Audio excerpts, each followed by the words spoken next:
गुरु प्यारी साध संगत जी, आज की यह विशेष कहानी आपके अंतर्मन के उन सभी सवालों के जवाब देगी जो अक्सर हमें विचलित करते हैं कि आखिर इस संसार में अच्छे लोगों के साथ बुरा और बुरे लोगों के साथ अच्छा क्यों होता है।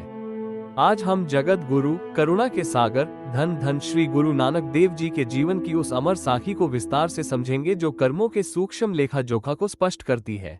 कहानी शुरू करने से पहले स्वागत है आपका अपने चैनल गुरु नानक साखी में। लेकिन अगर आप इस चैनल पर पहली बार आए हैं तो कृपया चैनल को सब्सक्राइब और वीडियो को लाइक करके ही जाना। कहानी की शुरुआत होती है एक छोटे से शांत गांव से, जहां दो सगे मित्रों की तरह रहने वाले युवा थे। एक का नाम था जीवन और दूसरे का नाम था कुंदन। जीवन बचपन से ही शांत स्वभाव का था। उसके मुख पर हमेशा परमात्मा का नाम रहता था और वह सच्चे पातशाह गुरु नानक देव जी की शिक्षाओं को अपने हृदय में बसाए हुए था। वो मानता था कि हाथ से की गई सेवा और जुबान से लिया गया वाहेगुरु का नाम ही अंत समय में साथ जाएगा। इसके विपरीत कुंदन बड़ा ही चंचल और स्वार्थी था। वो कहता था कि यह जीवन केवल एक बार मिलता है, इसलिए चाहे जैसे भी हो धन कमाओ और भोग विलास करो।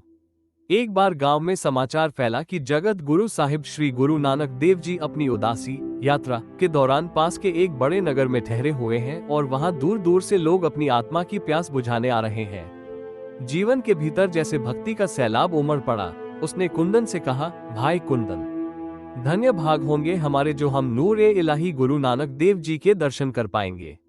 सुना है उनके चरणों की धूल माथे पर लगते ही सोई हुई तकदीर जाग जाती है। कुंदन ने पहले तो मना किया, पर फिर यह सोचकर साथ हो लिया कि उस बड़े शहर में व्यापार के नए अवसर मिलेंगे या शायद जुए के बड़े अड्डे होंगे। अगले दिन तड़के सुबह दोनों ने अपनी यात्रा शुरू की। रास्ते में सुंदर पहाड़, नदियां और घने जंगल आए। जीवन पूरे रास्ते सद्गुरु नानक देव जी के शब्द गाता रहा, जबकि कुंदन केवल रास्ते में मिलने वाले यात्रियों को ठगने की योजना बनाता रहा। चलते चलते वे एक ऐसे तिराहे पर पहुंचे जहां से एक रास्ता सत्संग की पवित्र भूमि की ओर जाता था, जहां वासना, जुआ और शराब का बोलबाला था। जीवन ने भक्ति का मार्ग चुना और वह उस पंडाल की ओर बढ़ गया जहां धन गुरु नानक देव जी साक्षात निराकार रूप में विराजमान थे। वहां का दृश्य इतना अलौकिक था कि जीवन की आंखों से प्रेमाश्रुओं की धारा बह निकली। उसने देखा कि गुरु जी के चेहरे से सूर्य जैसा तेज निकल रहा है और भाई मर्दाना जी रबाब पर इलाही वाणी का गायन कर रहे हैं। जीवन ने वहां निष्काम सेवा शुरू कर दी। वह आने वाले संगत के जूते साफ करता, लंगर में रोटियां बेलता और प्यासे मुसाफिरों को जल पिलाता। उधर कुंदन ने बहाना बनाया कि उसे कुछ जरूरी सामान खरीदना है और वो उस गंदे रास्ते पर निकल गया। वहां उसने जुए के एक बड़े दांव में अपनी छोटी सी जमापूंजी लगाई और देखते ही देखते अपनी चालाकी से उसने स्वर्ण मुद्राओं से भरी एक थैली जीत ली। शाम को जब दोनों मित्र फिर से उसी तिराहे पर मिले तो कुंदन के चेहरे पर अहंकार की चमक थी। उसने सोने की थैली खनकाते हुए कहा, देख ओए जीवन, तू दिन भर मिट्टी धोता रहा, लोगों के जूते साफ किए और तुझे बदले में क्या मिला? केवल थकान। और देख, मैंने कुछ ही घंटों में इतना धन कमा लिया कि अब मुझे महीनों काम करने की जरूरत नहीं। तेरा वह सत्कर्तार तुझे क्या दे रहा है? जीवन ने हाथ जोड़कर कहा, भाई, मुझे जो आत्मिक शांति और गुरु जी के दर्शन का सुख मिला है, उसकी तुलना तेरे इस सोने से नहीं हो सकती। कुंदन हंसा और बोला, शांति से पेट नहीं भरता, पैसों से भरता है। ये सिलसिला एक दिन नहीं बल्कि पूरे 40 दिनों तक चला। जीवन रोज ब्रह्म मुहूर्त में उठता, स्नान करता और साहिब श्री गुरु नानक देव जी के चरणों में जाकर सेवा और सिमरन में लीन हो जाता।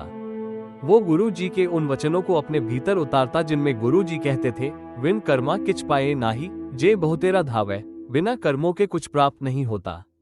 चाहे मनुष्य कितना ही भाग दौड़ क्यों न करे। वहीं कुंदन रोज अधर्म की राह पर चलता, लोगों को धोखा देता और रोज भारी धन जीतकर लौटता। 40वें दिन एक बहुत ही विचित्र घटना घटी जिसने दोनों के विश्वास की परीक्षा ले ली। उस दिन जब जीवन सत्संग समाप्त कर वापस लौट रहा था तो अचानक उसका पैर एक झाड़ी में फंसा और वह एक गहरे गड्ढे में गिर पड़ा।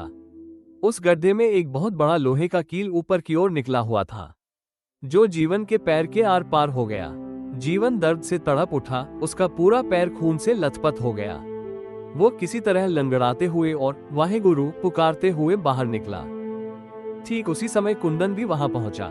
आज कुंदन को रास्ते में एक पुरानी मिट्टी की हंडिया मिली थी, जिसमें कुछ सोने के पुराने सिक्के और कीमती रत्न थे। कुंदन ने जब जीवन की यह हालत देखी तो उसने जोर जोर से हंसना शुरू कर दिया। उसने कहा, धिक्कार है तेरी ऐसी भक्ति पर। तूने 40 दिन उस गुरु की सेवा की और तुझे बदले में ये जख्म मिला, और मैंने 40 दिन पाप किए, फिर भी मुझे ये खजाना मिला। आज तो ये सिद्ध हो गया कि दुनिया में धर्म कर्म सब दिखावा है, असलियत तो केवल धन और शक्ति है। जीवन का हृदय कांप उठा। उसके मन में पहली बार अपने गुरु के प्रति शंका के बीज अंकुरित होने लगे। उसने सोचा, क्या वाकई मेरी निष्ठा व्यर्थ गई? क्या गुरु जी के दरबार में सच और झूठ का फर्क मिट गया है? वह रोता हुआ, लंगड़ाता हुआ वापस सद्गुरु श्री गुरु नानक देव जी के चरणों में पहुंचा। गुरु जी उस समय एकांत में बैठे थे।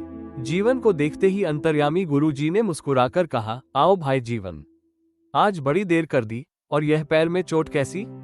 जीवन फफक कर रो पड़ा और बोला, सच्चे पातशाह, मैं अब तक समझता था कि आप हर घट की जानते हैं, पर आज मेरा विश्वास डगमगा गया है।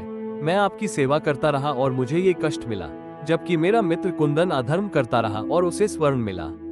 क्या यही आपका न्याय है? करुणा के सागर श्री गुरु नानक देव जी ने बड़े धीरज से जीवन के सिर पर हाथ रखा और बोले, पुत्र जीवन, तू केवल आज का दृश्य देख रहा है, पर अकाल पुरख की बही खाता बहुत पुरानी है। ध्यान से सुन, पिछले जन्म के तेरे कुछ अत्यंत कठोर पापों के कारण आज के दिन तेरे भाग्य में फांसी का दंड लिखा था। आज तुझे मृत्यु मिलनी थी, लेकिन तूने जो इन 40 दिनों में सच्ची निष्ठा से सेवा की और नाम सिमरा, उससे तेरा वह मृत्यु दंड बदलकर केवल इस एक कील की चुभन में रह गया। तूने अपनी मौत को एक छोटे से कांटे के घाव में काट दिया। और सुन कुंदन के बारे में, कुंदन ने पिछले किसी जन्म में एक बहुत बड़ा दान किया था, जिसके फलस्वरूप आज के दिन उसके भाग्य में एक विशाल भूमिगत खजाना और 7 पीढ़ियों का राजयोग लिखा था। लेकिन इन 40 दिनों में उसने जो निरंतर पाप किए, झूठ बोला और जुआ खेला, उसके कारण उसका वह राजयोग नष्ट हो गया और वह विशाल खजाना सिमटकर केवल इस एक छोटी सी हंडिया और कुछ सिक्कों तक रह गया। अब तू ही बता, घाटा किसे हुआ और लाभ किसे? ये सुनते ही जीवन की रूह कांप गई। उसे अपनी छोटी सोच पर ग्लानि हुई। उसने गुरु जी के चरण पकड़ लिए और कहा, दाता, मुझे क्षमा करें, मैं अज्ञानी था जो केवल ऊपरी लाभ हानि देख रहा था। मुझे नहीं पता था कि आप मेरी गर्दन कटने से बचाकर मुझे केवल उंगली कटने का दुख दे रहे हैं। गुरु नानक देव जी ने तब समस्त संगत को संबोधित करते हुए एक महान उपदेश दिया। उन्होंने समझाया कि कर्मों की गति बड़ी गहन है। जैसे एक किसान बीज बोता है तो उसे तुरंत फल नहीं मिलता, उसे ऋतु का इंतजार करना पड़ता है, खाद पानी देना पड़ता है, तब जाकर फसल कटती है। इसी प्रकार हमारे आज के सुख दुख हमारे पुराने बोए हुए बीजों का परिणाम है। यदि कोई बुरा व्यक्ति सुखी दिख रहा है तो समझो कि वह अपने पिछले पुण्यों की पूंजी खर्च कर रहा है, और जिस दिन वह पूंजी खत्म होगी उसका पतन निश्चित है। और यदि कोई अच्छा व्यक्ति दुखी है तो समझो कि वह अपने पुराने ऋण कर्ज चुका रहा है और उसका आने वाला समय बहुत उज्जवल है। गुरु जी ने यह भी स्पष्ट किया कि परमात्मा का नाम और सेवा ढाल की तरह काम करते हैं। जैसे युद्ध में ढाल तलवार के प्रहार को रोक नहीं सकती, पर उसकी तीव्रता को इतना कम कर देती है कि शरीर सुरक्षित रहता है, वैसे ही सिमरन हमारे कर्मों के प्रहार को सहने की शक्ति देता है। गुरु जी ने कहा, नानक नीच कहे विचारू, वार्या न जावा एक वार। अर्थात मनुष्य को हमेशा उस परम सत्ता के शुक्रगुजार रहना चाहिए, क्योंकि हमें जो दुख मिलते हैं वे हमारी गलतियों की तुलना में बहुत कम होते हैं, और जो सुख मिलते हैं वे हमारी योग्यता से कहीं अधिक होते हैं। जीवन अब पूरी तरह बदल चुका था।